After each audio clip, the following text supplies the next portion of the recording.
સમાચાર સુરતમાંથી કે જ્યાં અડાજણમાં 12 વર્ષીય કિશોરી સાથે દુષ્કર્મની ઘટના બની। ફરિયાદ બાદ નરાધમ પોલીસ અકંજામાં આવી ગયો।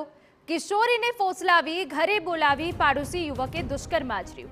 વિડીયો બનાવી લઈ વિદ્યાર્થીનીને ફરી ઘરે આવવા દબાણ કર્યું। કિશોરી નહીં આવતા આરોપીએ વિડીયો વાયરલ કરવાની ધમકી આપી।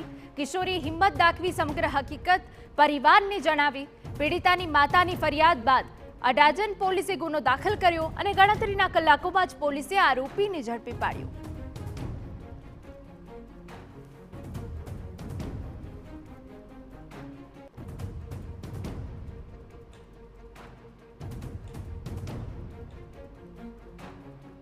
સુરતના અડાજણ વિસ્તારની અંદર એક ઘટના સામે આવી છે કે 12 વર્ષની જે વિદ્યાર્થીની સાથે જેને તેને બ્લેકમેલિંગ કરી અને તેની સાથે દુષ્કર્મની જે ઘટના છે તે સામે આવી છે। આખરે અડાજણ પોલીસ સ્ટેશનની અંદર આ બાબતે જે ફરિયાદ નોંધાતાની સાથે અડાજણ પોલીસ દ્વારા આ બાબતે ગંભીરતાથી નોંધ લઈ તાત્કાલિક જે ફરિયાદ હતી તે નોંધવામાં આવી છે।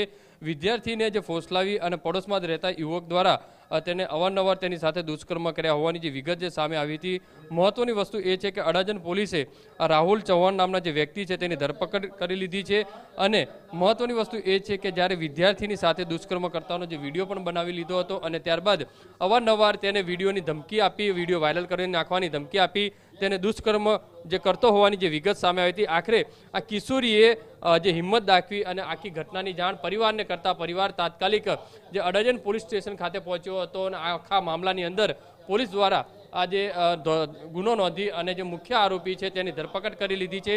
તેનો મોબાઈલ ફોન છે તે પણ કબજે કરવામાં આવ્યો છે અને જે વિડીયો છે તે વિડીયોના આધારે FSLને મોકલી અને વધુ તપાસ હાથ ધરવામાં આવી છે। પણ મહત્વની વસ્તુ એ છે કે જે દીકરીએ જે હિંમત બતાવી અને આખરે આ હવસખોર છે ત્યારે જેલ હવાલે ધકેલાયો છે। કેમેરામેન સંજય ચંડલ સાથે બલદેવ સુથાર, TV9।